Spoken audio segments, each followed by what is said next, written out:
தனியாக ஒரு நோட்டு போட்டு எழுதி நடத்துகிறேன். படிக்கிறதே படிக்க கொஞ்சம் ஆழமாக படிங்க.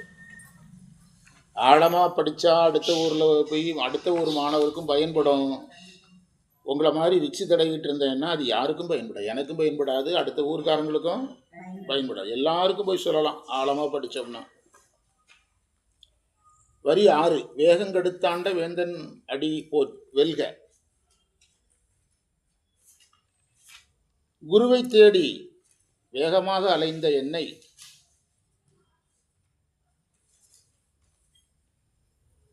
அருள் தந்து ஆட்கொண்ட திருவடிகள் வெல்லட்டும், வெல்க, வெற்றி பெறட்டும். வெல்கன்னா வெற்றி பெறட்டும். வரி 7 என்னது? பிறவியை வேரோடு நீக்குகின்ற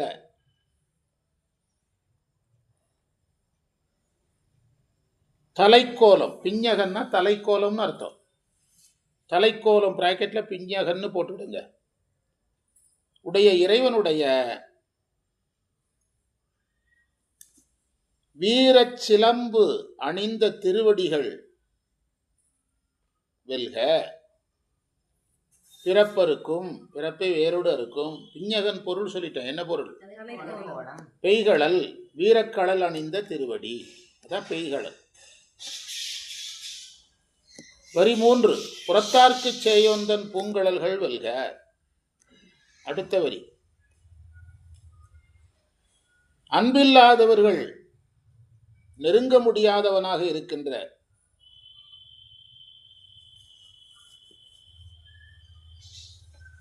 அழகான பிராக்கெட்ல பூங்கழல்னு போட்டுடுங்க. அழகுதான் பூன்னு வருது.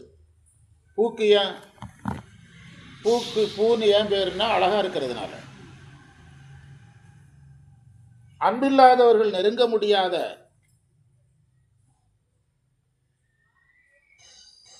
அழகிய திருவடிகள் வெற்றி பெறுக, வெல்க.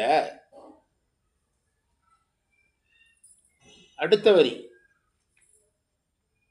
கரங்குவிவார் உள்மைகளும் கோன்கழல்கள் வெல்க.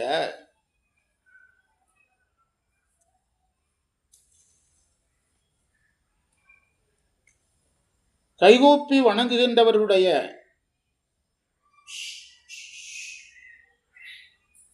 கைகூப்பி வணங்குவருடைய நெஞ்சத்தில் நினைத்து மகிழ காரணமான இறைவனுடைய திருவடி வெல்க.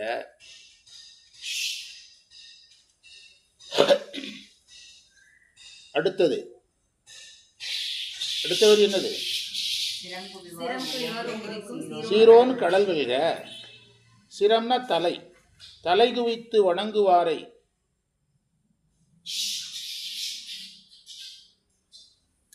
உயர்த்துகின்ற திருவடிகள் வெற்றி பெறுக.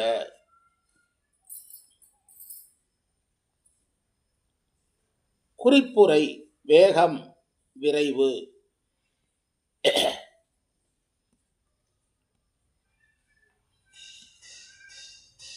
பிஞ்சகம் தலைக்கோலம்.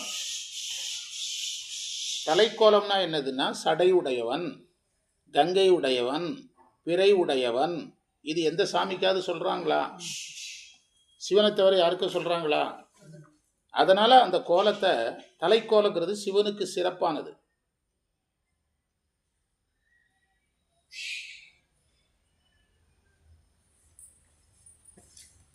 அதுக்கு இன்னொரு பொருளும் சொல்றாங்க. பின் கூட்டல் நகம், பிஞ்சகம்.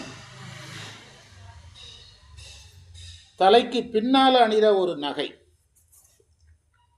அப்படியும் பொருள் சொல்லியிருக்கிறாங்க. பெய் என்ற சொல்லுக்கு மிகுதியாக என்று அர்த்தம். பெய்களல்னா அதிகமா சாத்தியிருக்கிறார்னு அர்த்தம்.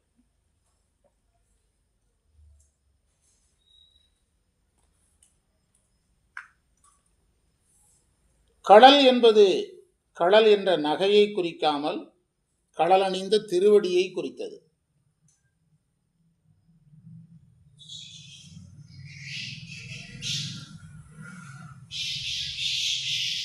கரங்குவிவார் என்பது நெஞ்சத்துக்கு நேராக கை வைத்து வணங்குதல். இங்கே அப்பர் படமெல்லாம் பார்த்தீங்கன்னா நெஞ்சுக்கு நேராக கை வச்சு கும்பிடுவார். ஞானசம்பந்தர் தாளம் போடுற மாதிரி இருக்கும், சுந்தரருக்கு ஒரு மாதிரி. அப்பர் பார்த்தீங்கன்னா நெஞ்சத்துக்கு நேர் கை வச்சு கும்பிடுவார். அதுதான் கரங்குவிதல். அது அக மகிழ்ச்சியை குறிப்பது.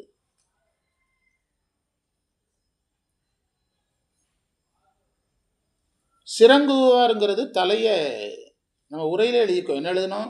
தலை குவித்து வணங்குதல். தலை குவித்து வணங்கும் போது தலையில் என்ன இருக்கணும்? இப்படி கை இருக்கணும். அது சேர்த்து இப்படி வணங்குறது. தலையை மட்டும் குனியக்கூடாது, எதையும் சேர்த்து கையை இப்படி சேர்த்து கும்பிடுறது. இது சிவ வழிபாட்டில் கட்டாயம். கோயிலுக்கு வந்தால் ஒரு தடவையாவது இதை செய்யணும். சாமிக்கு முன்னால் இந்த பாடம் படிக்கிறதுல உள்ள பயனாக நம்ம அதை கருதணும். ஒரு தடவையாவது இதை என்ன செய்யணும்? சாமிக்கு முன்னால் செய்யணும். அதைத்தான் இதில் பதிஞ்சிருக்கிறாங்க. எத்தனை வரிகளுக்கு பொருள் பார்த்தோம்? இன்றைக்கு பார்த்தது 5 வரி தானே. இன்றைக்கு பார்த்தது எத்தனை வரிங்க? குருவை தேடுகின்ற வேகம் கெடுத்து எனக்கு குருவாக வந்தா. முதல்ல வாழ்க வாழ்கன்னு சொன்னார், இப்போ வெல்க வெல்கன்னு சொல்கிறார். அதுக்கு பின்னால் ஒரு தமிழ் இலக்கணம் இருக்குது, அதை நம்ம அடுத்த வகுப்பில் பார்க்கலாம். இந்த வாழ்க வெல்கெல்லாம் எதற்காக சொல்கிறாங்கன்னு ஒரு தமிழ் இலக்கணம் இருக்குது, அது பிறகு பார்க்கலாம்.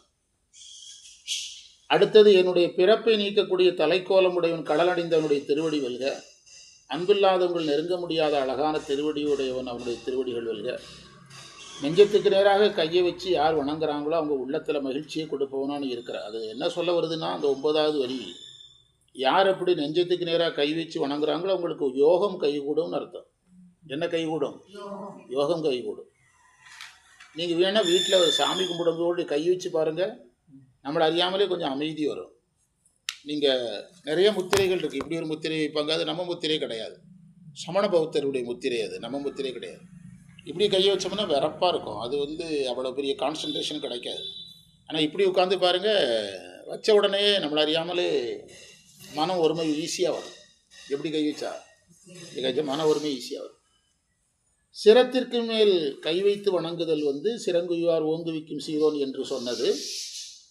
அது இறைவன், நம்முடைய சைவ சித்தாந்தப்படி சிரத்திலையும் யார் இருக்கிறா? இறைவன் திருவடி இருக்குது. அந்த திருவடியை வணங்குறதுக்கு சமம். அது சைவ சமயத்தினுடைய பணிவை குறிப்பது. சைவ சமயத்தினுடைய பணிவு வரும், அடிமை பண்பு வரும்னு வச்சுடுங்களேன். என்ன பண்பு வரும்? அடிமை பண்பு வரும். நீங்கள் ஈரோடு கரூர்லெல்லாம் மாணவர்கள் கும்பிடுற மாதிரிலாம் நீங்கள் 500 வருஷம்னாலும் உங்களால் கும்பிட முடியாது. ஆசிரியர் ஒரு தடவை காலில் விழுந்து கும்பிட்டாலே அதே பெரிய சர்ச்சையாகுது. கும்பிடணுமா இவரை அப்படின்னா, நிறைய பிரச்சனைகளே யாருக்குமே வந்திருக்குது. இந்த டாக்டர் வீட்டில் வச்சு ஒரு தடவை பெரிய பிரச்சனையாக வந்தது. நீங்கள் சொல்லுங்கள் அப்படி. நான் எதுக்கு சொல்லணும்? கும்பிடுங்கன்னு சொல்லக்கூடாது, அதுதான் எங்களுக்கு விதிக்கப்பட்டது. நீங்கள் கும்பிட்டுட்டதுனால எனக்கு பென்ஷன் 1000 ரூபா சேர்த்து போட்டுருவானா? பென்ஷன் ஆஃபீஸுக்கு லிஸ்ட்டு போகுதா?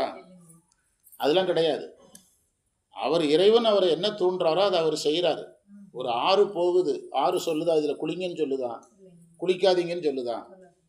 ஆற்றுக்கு என்ன கடமை? போயிட்டே இருக்கிறது, அவ்வளோதான். இதில் யார் வேணாலும் கிராஸ் ஆகலாம், கிராஸ் ஆக போகலாம், உள்ளே வரலாம், வெளியே போகலாம். அது அவர் என்ன செய்யக்கூடாது? கண்டுகொள்ளவே கூடாது, அவ்வளோதான். ஆனால் அதே நீங்கள் ஈரோடு கரூரில் மாணவர்கள் வணக்கமெல்லாம் அந்த ஜென்ஸ் எல்லாம் நம்ம போனோன்னு எப்படி கும்பிடுவாங்க? இப்படி இப்படி இப்படி குனிஞ்சிருவாங்க நம்ம போகிறதுக்குள்ளேயே. ஆமாம், அந்த வணக்கமெல்லாம் நமக்கு 500 வருஷம் ஆனாலும் வராது. எப்போ ஒரு குருவை வணங்குறது விமர்சனமாகுதோ சொல்கிறவங்களுக்கு முனைப்பு இருக்குன்னு அர்த்தம். அந்த உயிர் ஒரு நாளும் தெரிந்தாது. ஒரு மாணவர், நம்ம மாணவர் இப்போ வரைக்கும் யாரையும் வணங்க மாட்டார். மடத்தில் சன்னிதானத்தை எப்படி வணங்கணும்னு சொல்லி கொடுத்தாங்க. அங்கே வணக்கம் வரல. அந்த வணங்க சொல்கிறவர் அந்த அம்மா சுற்றி சுற்றி விட சுற்றிக்கிட்டே இருக்கு, கும்பிட மாட்டுக்கு. ஏம்மா நீ கும்பிடவே வேண்டாம், பட்டத்தை வாங்கிட்டு போயிருந்துட்டார். அப்போ நமக்கு ஒரு நாளாக வராத வணக்கம் எங்கேயுமே நிச்சயாது, வராது.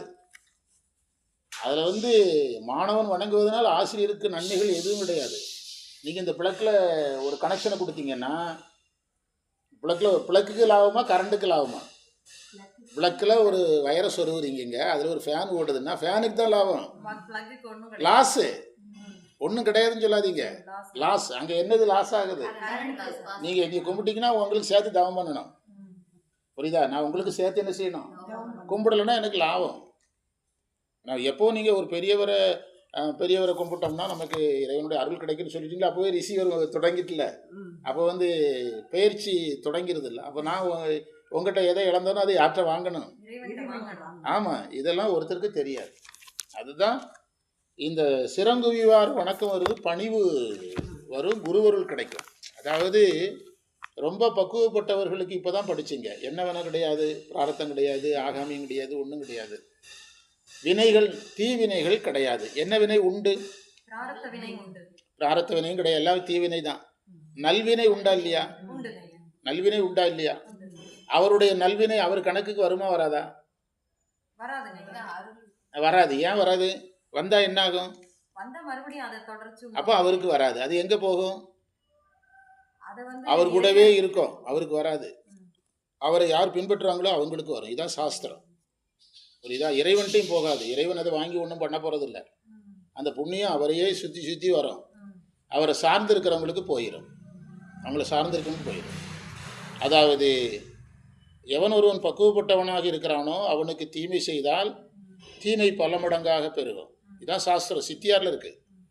எவனொருவன் பக்குவப்பட்டவனாக இருக்கிறானோ அவனுக்கு நன்மை செய்தால் அவன் செய்த நன்மை பல மடங்காக பெருகும்.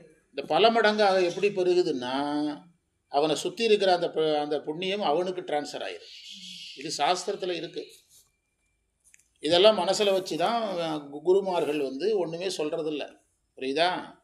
அவர் வணங்குவதனால் யாருக்கு நஷ்டம்தான். இப்போ நீங்கள் எல்லாரும் இங்கே கும்பிட்டதுனால இங்கே வார்டு மெம்பர் ஆக்கிட்டாங்களா, இல்லை பஞ்சாயத்து தலைவர் ஆக்கிட்டாங்களா? இந்த சிந்தனை ஏன் வருதுன்னு தெரியல. நிறைய பேருக்கு வருது. அது வருதுனாலே நமக்குள்ளே என்ன இருக்குன்னு அர்த்தம். நம்ம வயசில் பெரியவங்க, வயசில் பெரியவங்கன்னா ஆசிரியரும் வயசில் பெரியா இருக்கணும் சமமாயிருவாங்களா? வயசில் பெரியவங்க, நம்ம பணக்காரங்க, நம்ம படித்தவங்க, நம்ம இந்த ஜாதிக்காரங்க, அதையெல்லாம் உங்களை என்ன செய்யுது? தடுக்குது. அதெல்லாம் உங்களை என்ன செய்கிறது? தடுக்கிறது. அதுக்கு யார் பொறுப்பேற்க முடியும்? ஆசிரியர் பொறுப்பேற்க. இதெல்லாம் நீங்கள் விடுங்கன்னு நம்ம சொல்ல முடியுமா? விடுங்கன்னு சொன்னால் அவங்க என்ன சொல்லுவாங்க? அவர் வணங்கலைங்கிறத எப்படி சுற்றி சொல்கிறார் பாருங்கம்பாங்க. அப்படிலாம் ஒரு ஆசிரியர் அற்பத்தனமாக இருக்க மாட்டார். யாருடைய வணக்கத்துக்காக அவர் என்ன செய்ய மாட்டார்? காத்திருக்க மாட்டார். அப்படி இருந்தால் அவன் யாரே கிடையாது. இதையெல்லாம் நம்ம மனசில் வச்சு பயணிக்கணும். சைவங்கிறது அப்படி இருந்தோம்னா பக்குவப்பட்டு நல்லா வரலாம். என்று நிறைவு செய்வோம். இன்று நமக்கு கிடைத்த அனைத்து சிறப்புகளையும் நம்முடைய குருநாதர் சம்பந்த சரணாலயடிகள் திருவடிகளில் எண்ணமலர்களாக சமர்ப்பித்து எதியமை பணிகொடும் ஆரதி கேட்போம் எம்பெருமான் பள்ளி எழுந்தருளை நாளை பணி நோக்கி செல்வோம். சிவாயம்.